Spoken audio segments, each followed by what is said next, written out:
Hi, I'm Rev Myron. I'm a minister through Pathways of Light, and I've been a Course in Miracles student for 40 years. I'm going through the text this year, asking Jesus to clarify for me as I read, and that's what I'm sharing with you today. So let's get started.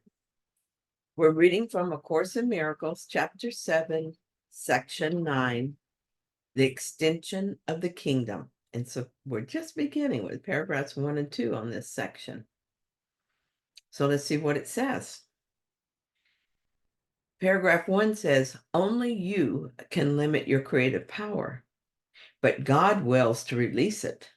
He no more wills you to deprive yourself of your creations than he wills to deprive himself of his. Do not withhold your gifts to the sonship, or you will withhold yourself from God. Selfishness is of the ego, but fullness is of spirit because it is how God created it.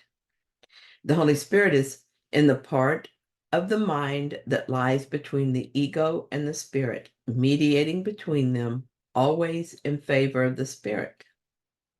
To the ego, this is partiality, and it responds as if it were being sided against.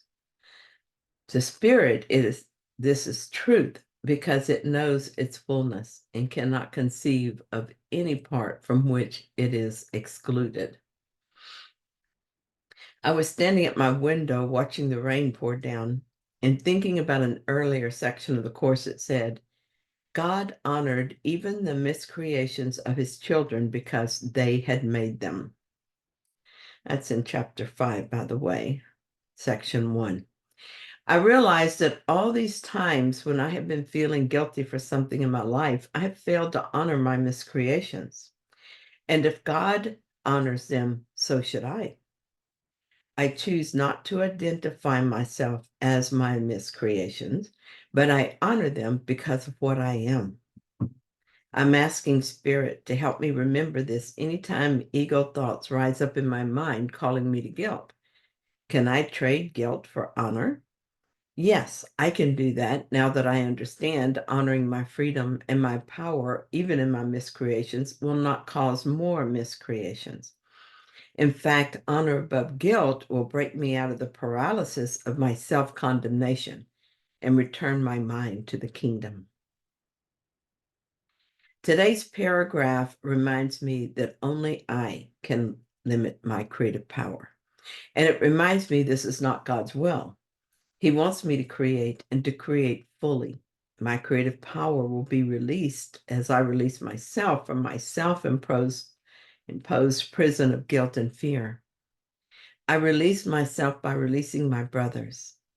Again, I'm reminded that I'm one with all my brothers and that what I release in them is released in me. And that makes sense, doesn't it? Some years ago, my sister-in-law suffered from COPD. Often she would be in the emergency room because she was in a weakened state. Each time she had an emergency like this, we knew she might not recover.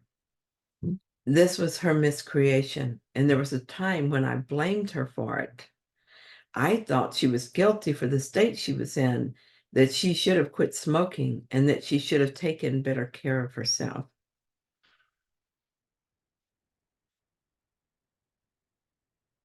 I know that guilt is not real, and it's just part of the illusion, an effect of believing in separation. But it does bind us to the illusion. So I asked for my mind to be healed. I accepted the atonement for that, and I'm so grateful that I did. But then I took it a step further, and I honored her miscreation. I honored her choices, knowing that her life was her way home, regardless of how it appears in the world. I stand amazed at our power. Even misused, it is astonishing. Can you imagine what our true creations must be? If we can make an entire world, if we can make it to be the impossible and make it so real, we believe in it. I'm unable to visualize what we are creating right now in our true mind. The Holy Spirit has given to was given to us to help us find our way back to the kingdom where we already are. He is the intermediary between the parts of the mind, the part that remains with God and the part that imagines itself outside of God. How hard can this be, really? We're powerful creators. We are as we were created, and we have never been anything else. We're only waking up to the truth that we have not gone anywhere and nothing has happened.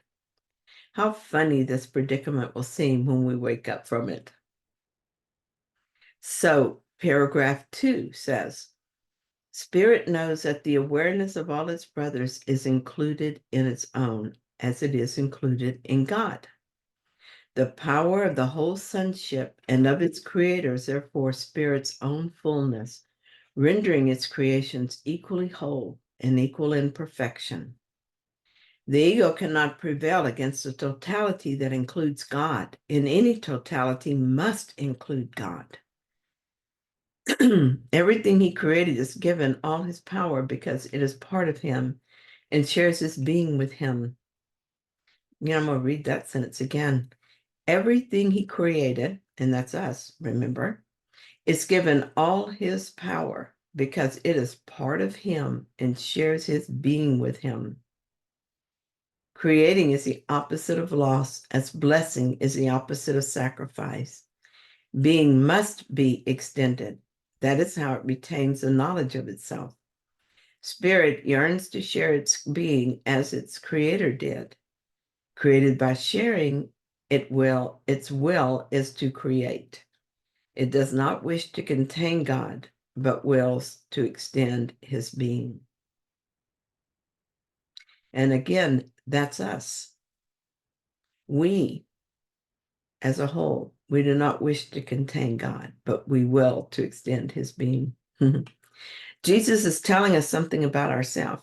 We are created by God as an extension of himself. That is, God created us through sharing himself. That means that we are equal in perfection and power with our Creator.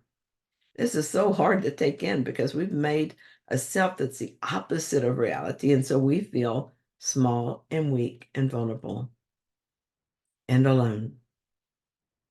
What we feel is exactly the opposite of what we are. This is why we must let go of what we think we know before we can take our place in the kingdom. What we think we know is blocking our awareness of our reality. Recently, I've begun to respond to ego feelings by telling myself, that can't be right. Here's something that happened some years ago. It describes how I used what I was learning from this paragraph. Yesterday, I spent the day with my sister-in-law at the emergency room. She's experiencing restrictive lung disease. Her lungs just won't let her exhale breath, so there's a buildup of carbon dioxide. At least this is what I understood the doctor to say. There were a lot of emotions going on as I was there with my family. When I would feel that hospital personnel were guilty of not responding quickly, I would remind myself of the truth. That can't be right. There's no such thing as guilt. It is just one of those ego things we make up to keep the separation in place. When I felt helpless and didn't know what to say, I could remind myself that can't be right. The Holy Spirit is in my mind and always ready to respond through me as I step back and allow that to happen. Why should this be any different? The ego is always going to react with fear and guilt because that is how it was made, from fear and guilt. But as Jesus says, the ego cannot prevail against a totality that includes God, and any totality must include God. I'm beginning to see things differently now. I'm beginning to see everyone as part of me, not separate people with separate needs, but one whole thing of which I am a part. And all of us are in God. This changes everything. But these changes require vigilance and practice. What I noticed yesterday is that I still sometimes react to the unknown as if it is the enemy. I feel afraid and uncertain because I feel so at sea, not knowing how to feel. I grab onto any familiar anchor and that is sometimes the ego. But my connection with Spirit is firmly rooted through years of practice as I've turned to Him for guidance and clarity over and over. So what that looked like is this. I would see myself agreeing with fear stories or finding fault with the medical system, and I would hear myself telling stories to support this fear. I could see myself doing it as if it was someone else. And I even saw the reason I did it, how it was like a drowning person grabbing the first solid object to keep afloat. And that's how I felt, like I was drowning in uncertainty, and it was better to be egocentric than to drown.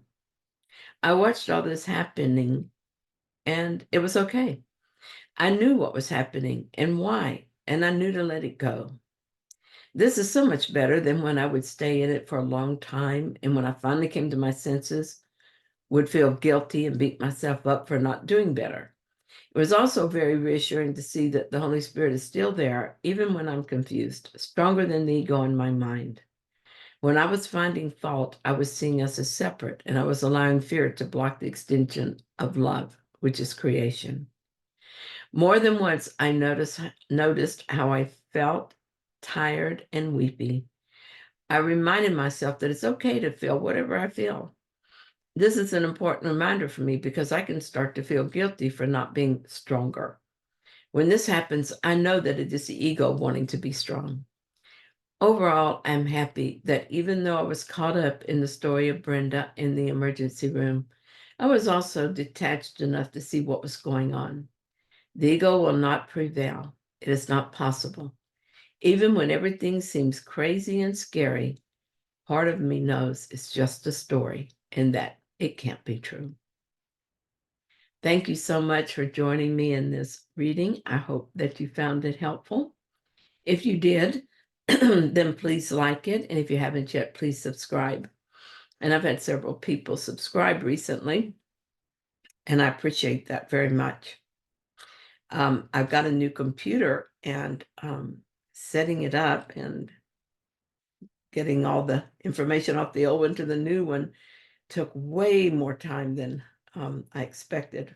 So I haven't been able to post as regularly as I like to. So now that it's all done, maybe that'll change. So I'll be back soon with another reading. I'll see you then.